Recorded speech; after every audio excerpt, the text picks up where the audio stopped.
So I'd like to thank the British Council for inviting me to give this talk and for funding my research together with Cambridge English, who also supplied the data, and a very big thank you to the people of Vietnam for hosting such a wonderful conference. So today I'm talking about the Ielts speaking test, interactional design and practice. So we're looking at what's supposed to happen in the test and what actually happens and seeing whether they match up or not. First of all, a bit of audience participation. So could you put your hand up if you've actually taken the Ielts speaking test as a candidate? Put your hand up. Oh yeah, lots of people. Okay, and could you put your hand up if you've taught Ielts preparation classes? Oh yeah, lots of people. And could you put your hands up if you've acted as an examiner for the Ielts speaking test? Any examiners? Oh yeah, they're there. Oh, they're all bunched together over there, I see. Okay, so today I'm going to be talking about 3 research projects that I did on the test. I'll be talking about my data, methodology, application, results, and how the test relates to other varieties of talk. First of all, I think I should say I don't come from a language testing background at all. My research interest is in how spoken interaction is organized. So I've looked previously at the organization of talk in language classrooms and in technologically mediated environments. And so I'm looking at the test as a variety of interaction.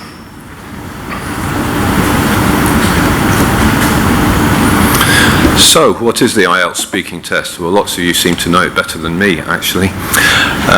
So it's one component of the test, one of 4 skills. It's raining.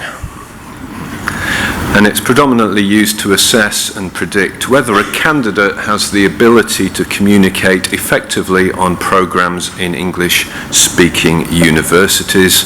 So the concept of readiness to enter a course. It has other applications as well. So why should we research the Ielts speaking test?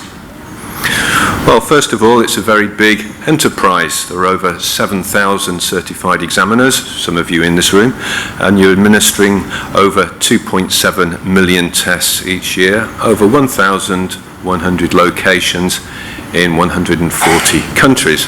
So it's certainly a global test. It's also a high-stakes test in 2 ways. Sometimes we get students in Newcastle whose families have saved up for 10 years to send them to classes to prepare for the Ielts test so they can go to do a master's, say in the UK or Australia, come back, get a good job and support the family on their return. So from their point of view, it's very high stakes. It's also high stakes for universities around the world. We want to know that students who come to us have got good enough English to be able to do the course. So there is an independent research program, so anybody can apply for a grant to research an area of the Ielts test. And so I'm reporting to you on 3 Ielts funded research projects that I did over a 9-year period. I've actually completed a 4th, but I can't talk to you about that as the report hasn't been signed off just yet. And the reports are available now on the Ielts website, so you can download them if you're interested in those. So the data I was working with then, so there's a total of 257 audio recordings and transcriptions. So there aren't any video recordings of Ielts tests, and they're recorded and then sent back to Cambridge. And there were 3 separate funded projects. The first one was about how the Ielts speaking test is organized in interactional terms, and I'll be explaining that in just a moment. The second one was the crucial issue of how topic is developed in the test. And the third one was the relationship between speaking features and band descriptors. So how does the talk relate to the score? So that's an important issue. 257, however, if you've ever done any transcription, you know that 1 hour of data takes 10 hours to transcribe, so that's actually a lot of data to work with. Okay, so I'll say a bit now about conversation analysis, which is the methodology that I used. The first step we have is making recordings. So in this case, the recordings were given to me. They were of genuine Ielts tests. The second stage we go through is transcribing the data, which, as I say, takes a long time. And then we analyze them in minute detail. So I'll just go briefly through some of the principles of conversation analysis. You can go on for hours about this if you want. You can write books on it, but I've just condensed it into a couple of slides. So the first principle is that there's order at all points in interaction. So we're interested in everything. So in other words, we're interested in silences, how long they are. We're interested in hesitations, so we don't dismiss anything as being irrelevant.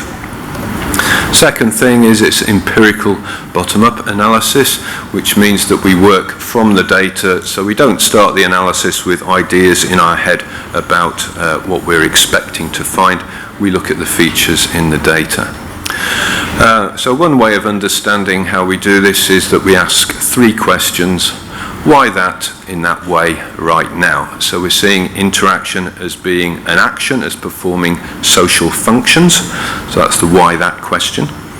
And this is expressed by means of linguistic forms. So we can choose a variety of linguistic forms to perform the same speech act. And it's all part of a developing sequence, and that's what we're looking at in terms of right now. Okay, and so some of the typical organisations that have been found as a result of this analysis, we look at turn-taking, how that's organised. We look at how sequence is organised, particularly in terms of adjacency pairs such as question and answer. Organisation of preference, repair, what happens when there's problems in communication, how do we resolve those, and then how is topic organised.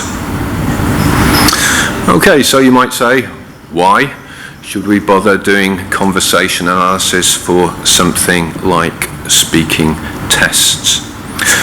Well, the first aim is to contribute to validation. So we're asking, does a test do what it's supposed to do, what it claims to do, or not? There's a very good book by Anne Lazareton on using CA for validation of speaking tests. It also, traditionally, lots of language testing work has been quantitative. CA can contribute by giving insights into the process of what actually happens in the speaking test, as well as the product in terms of numbers. But it's not one or the other. These can be combined with quantification in a mixed methods approach, and I'm going to be telling you about my third study, which was indeed a mixed methods approach. And the final point is that enables fine-tuning of test items and procedures. You see what actually happens during the test, and this can. So I'll be giving you some examples of that in a moment.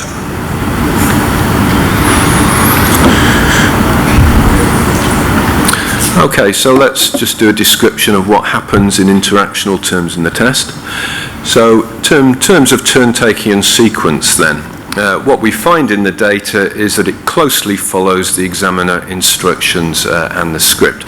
So, as a whole, the examiners do as they are instructed to do. Occasionally you get exceptions, but they generally follow the script. So part 1, if you've done the test, you know this. It's a succession of question-answer adjacency pairs. The second part is a long turn by the student, started off by a prompt and sometimes rounded off with another question, and we'll be looking at these rounding off questions in a moment.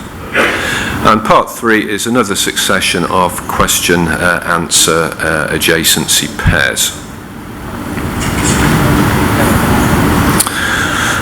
Okay, so we described the basics. The important thing is that there is a particular institutional fingerprint, as we say in CA.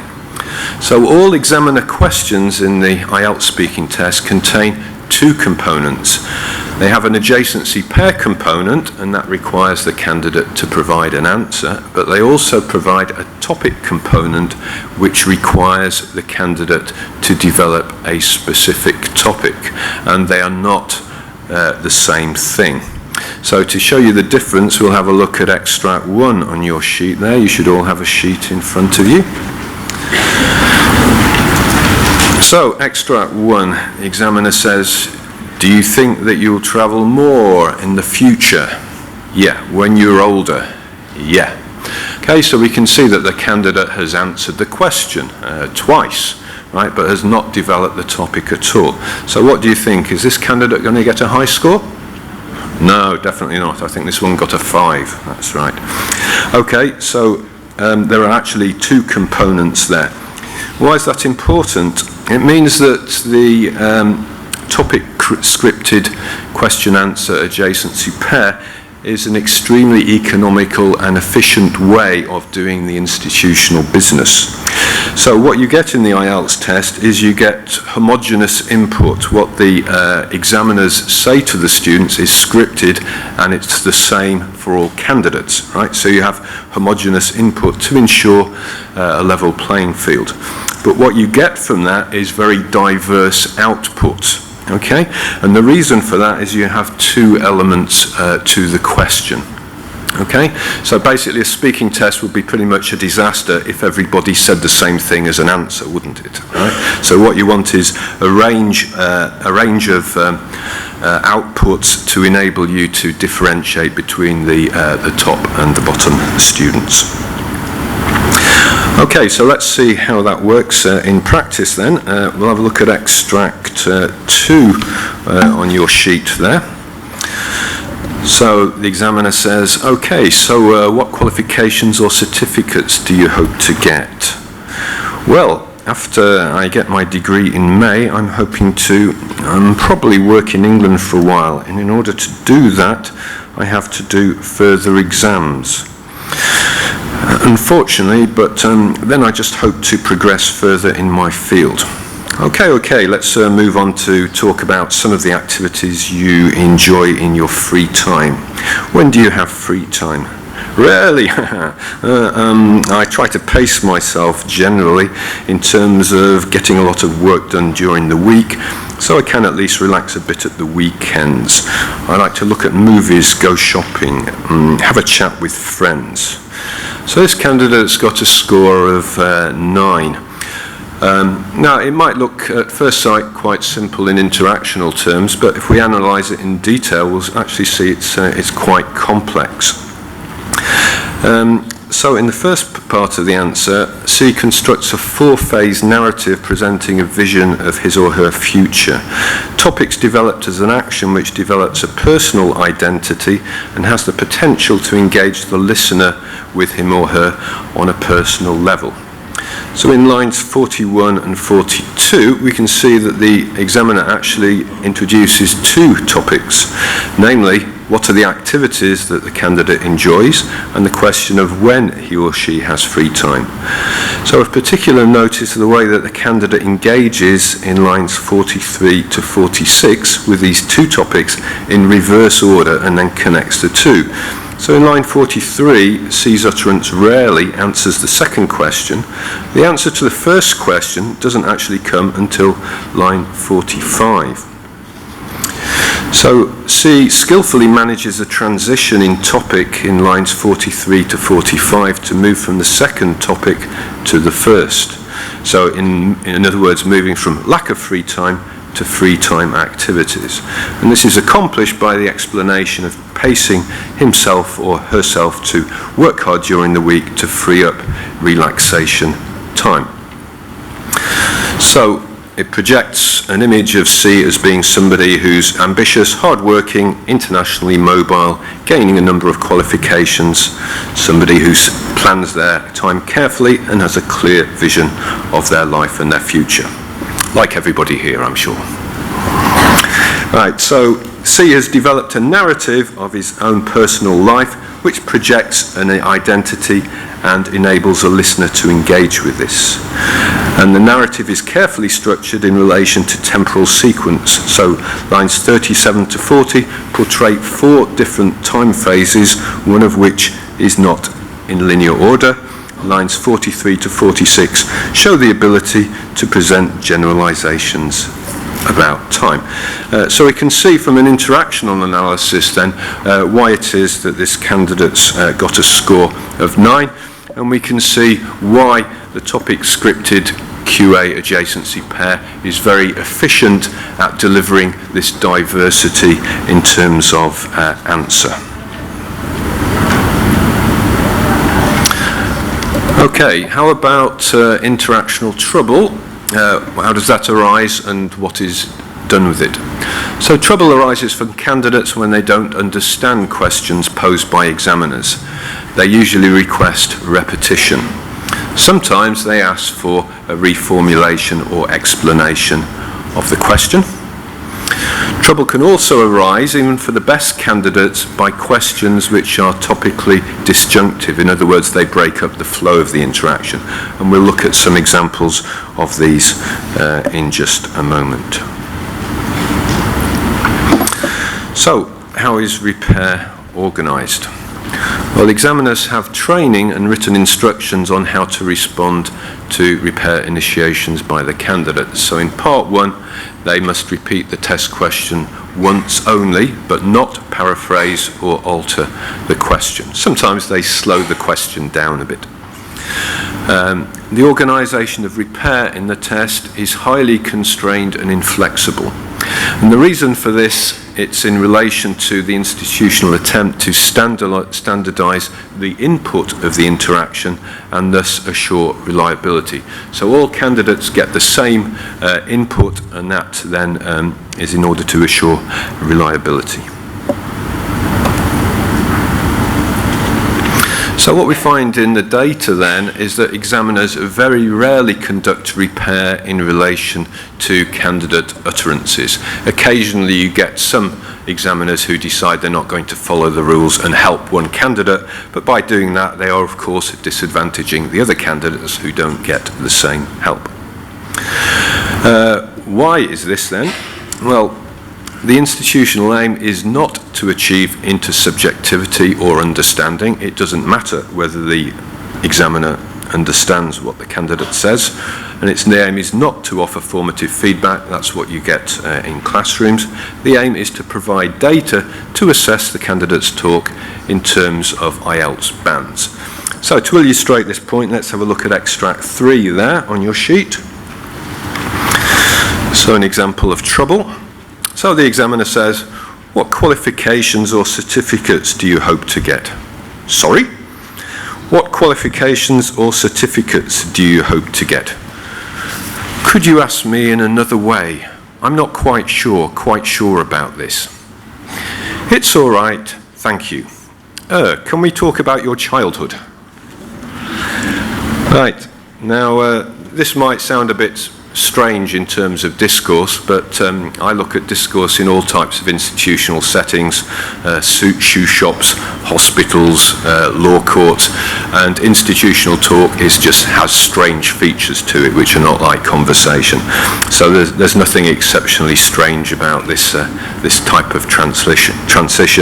It's because the aim of the test is to gather data and not to have a conversation in those terms.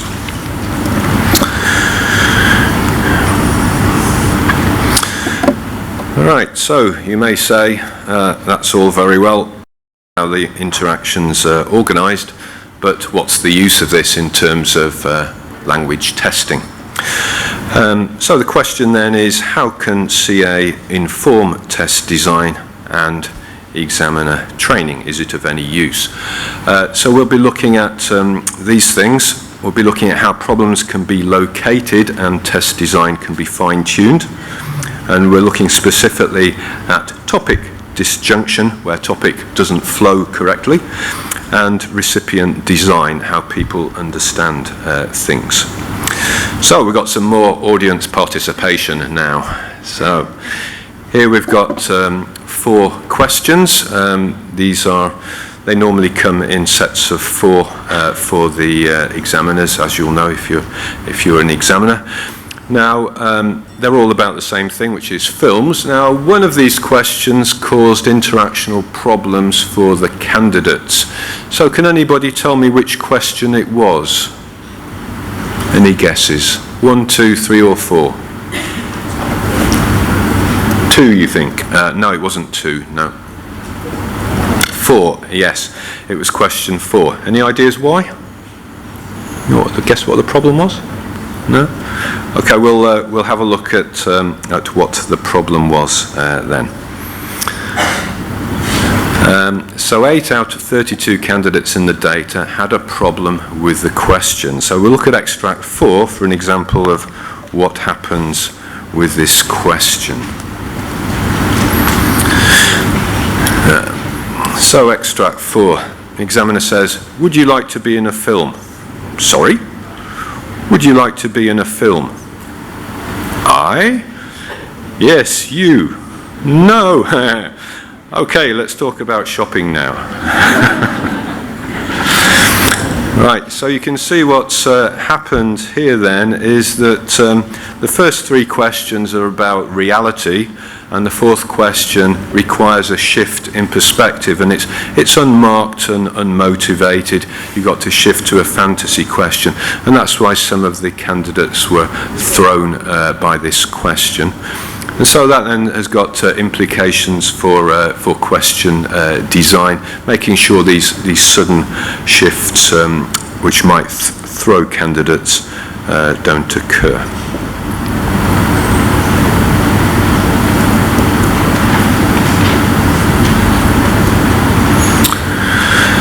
Right, the second thing we're going to look at is those rounding off questions. So if you've taken the test, you remember at the end of part 2, you've given your long talk, and then you may get a question from the examiner which fits in with what you've said. So we'll look at some data. The question was, talk about a piece of equipment which you find very useful. So the vast majority of candidates chose a mobile phone or a computer, and they talked about that for a few minutes. And then at the end of it, the examiner can ask the question, does everyone you know use this piece of equipment? So if they were talking about a mobile phone or computer, the answer is very simple. Yeah, everybody I know has got a mobile, it's no problem. Okay, but not all candidates chose that piece of equipment. So we'll see what happens. We'll look at extract 4 on your sheet. Sorry, extract 5 on your sheet.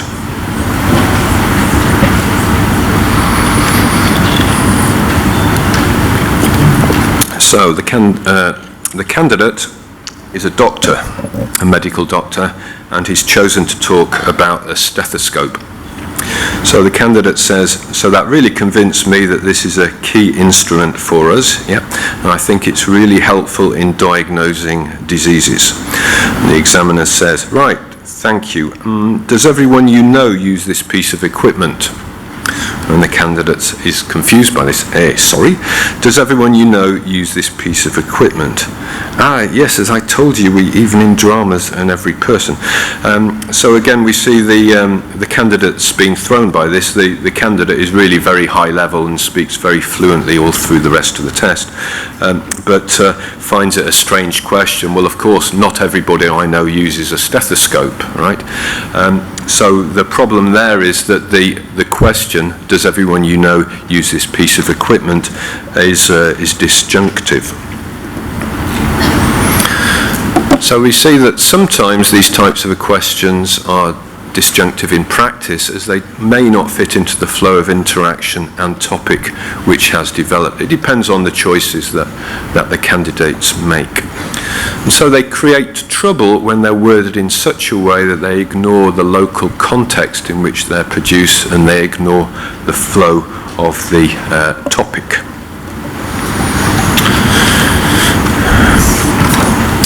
But the interesting thing is that we actually found a solution in the data. We found that some examiners had modified the rounding off question to provide good recipient design, so they would be understandable by the candidates. And by doing this, they managed to maintain the flow of the topic and interaction, and this avoided interactional trouble. So let's see how this works in extract 6. So this was a candidate from Botswana who'd chosen a plough as the piece of equipment to describe. And the candidate's finishing his monologue here. The plough is used to, it's not very simple, it's not very sophisticated, but we call it appropriate technology.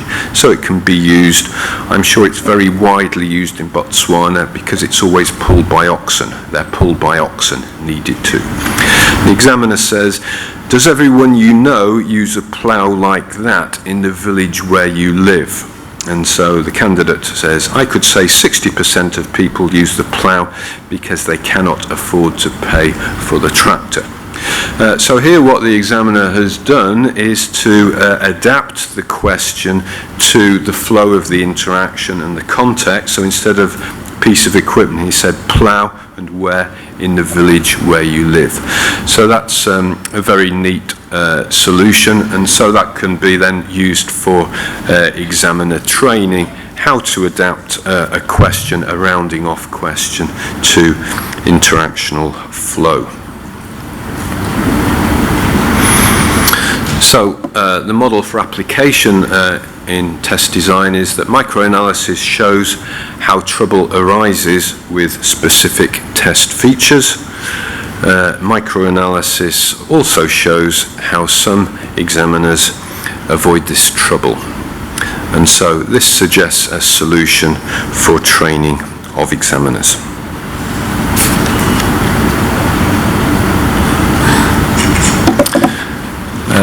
Right, so now we're going to carry on to the third study, which was a mixed method study, in other words, combining quantification and conversation analysis. And we wanted to understand what the relationship was between speaking features, so the way people speak in the test, and band descriptors. So what's the relationship between how people speak and the score that they get? So what are the features of a high score and what are the features of a low score? So the first part of the study then was quantitative, and the question asked was that grading criteria distinguish between levels 5, 6, 7 and 8, and as I'm sure you know, they do that in 4 bands. And each of which has descriptors. To what extent are these differences evident in the tests themselves? So we were working with the transcript of the test and we were trying to find evidence of differentiation at levels. So what we found from the quantitative measures, after we operationalized these constructs, they showed that accuracy and fluency do increase in direct proportion to score. In other words, 6, you see more features than at 5, and 7 more than 6, and so on. It went up as you would expect. Grammatical range and complexity didn't work exactly in that way. It was certainly lowest for band 5 and 6 was higher than 5. However, band 7 scored higher than band 8 candidates. So it didn't work out entirely as expected.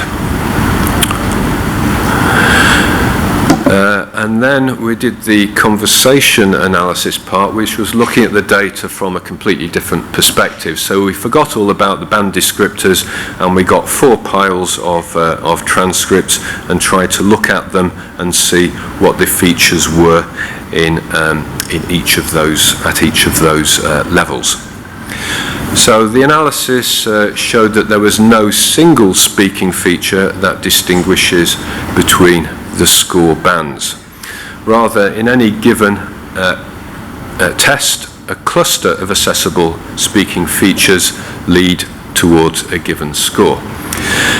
So you remember that in extract 2 then, I analysed that as a cluster of interactional features, and it was clear from that it was a high score because those features all work together as a cluster, if you like.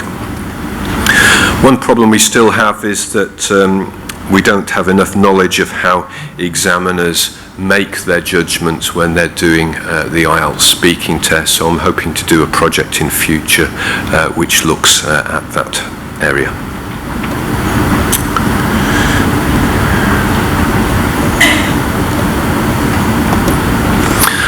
Okay, so we're now going to consider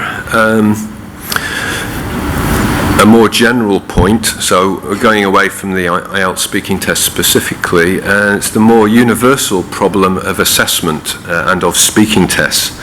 So to what extent can oral performance in one variety of institutional discourse, for example the speaking test, be used as a predictor of performance in another variety of institutional discourse in the future? So how can we predict how students are going to perform in tutorials, workshops and seminars in universities?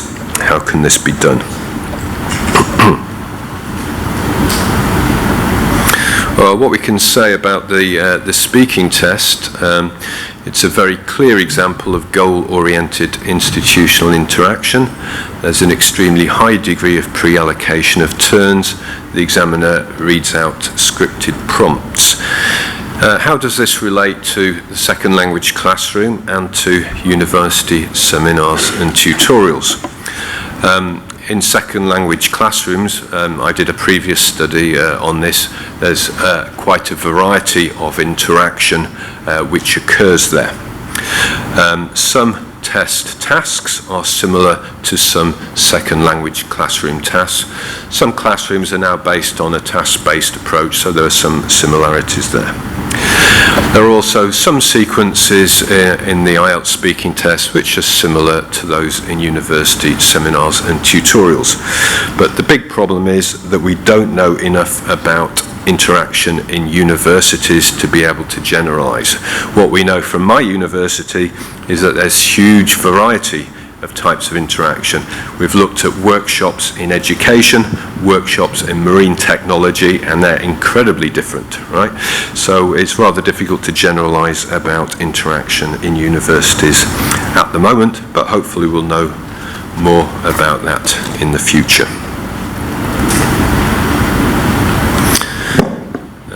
So what we can say about the speaking test in relation to other speech exchange systems.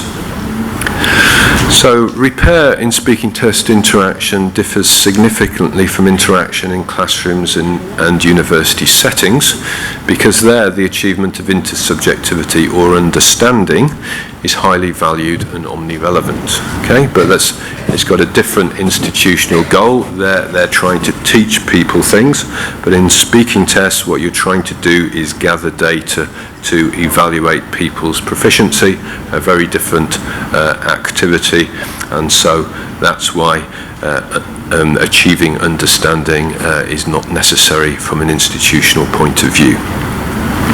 Standardization is the key concept in terms of instructions for examiners, so patterns of interaction are very restricted. Sorry, standardization of input, rather. We want diversity in output.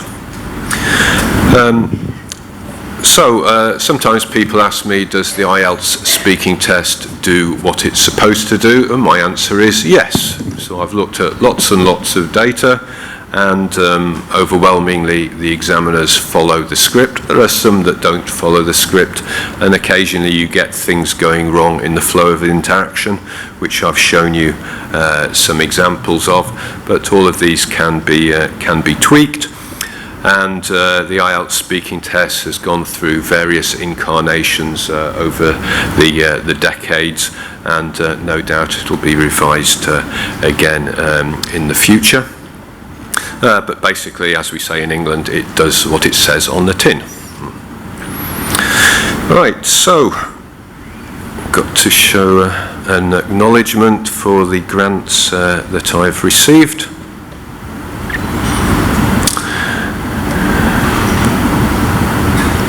And so next year, I hope it'll be next year, I have a book coming out on the discourse of the Ielts speaking test, and we're looking at interactional design and practice. So Fumi Nakatsuhara is writing about the interactional design aspect. She's explained how the Ielts speaking test has been designed, the principles and procedures that it's based on over its different incarnations. And my part of that is to describe what actually happens in the data, the reality of it now. And also next year, the report on my fourth grant should be coming out as well, and hopefully the report will be available on the Ielts website. Okay, so that's all I have to say. Thank you very much. Thank you, Professor Paul Seedhouse. And now I'd like to open the floor for questions from audience. Please raise your hand. Okay. Thank you. Camera right in front of me. Hi, Paul. As stated from British Council, thank you. That was very, very interesting. I'd like to ask a question about the CA, the conversation analysis. And I think there seems to me to be lots of implications from your research. Two that stood out from my notes here. One, the implications for item design to prevent that sudden jarring disjunction in discourse. And the second implication for examiners. You mentioned that some examiners are able to round off to prevent those disjunctions in conversation. Yes. So my question is simply that you mentioned that this suggests solutions, but what about the actual solutions? Has the test been adapted and changed based on your research, or are there plans for it to take this into account? Right, well, basically what happens is I submit my report to Cambridge English, who then make decisions on the basis of that. I believe that they're planning a revision of the Ielts speaking test, so no doubt the recommendations made by all research grants, not just mine, will be taken into account when the revisions come up. But the answer is I don't know whether this is fed into examiner training or not.